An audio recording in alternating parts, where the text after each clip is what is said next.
side ਤੇ ਸ਼ੁਰੂ ਕਰ ਦਿੰਦਾ ਮਤਲਬ ਤੁਸੀਂ ਨਾਮ ਦੇ ਨਾਮ ਕਿੰਨੇ ਕੁ ਮਿਲੇਗਾ ਮਾਲਕ ਦੇ ਸਾਥ ਹੋ ਗਿਆ ਫਿਰ ਮੈਂ ਦੱਸ ਦਿੰਦਾ 15 ਸਾਲ ਤੱਕ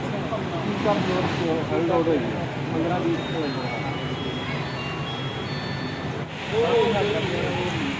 ਉਹ ਆ ਵੀ ਛੱਤ ਪਾ ਲਿਆ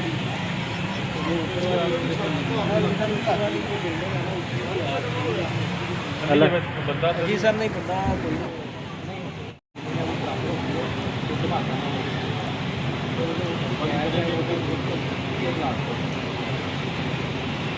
कोई दुकानें हैं वो भी सारी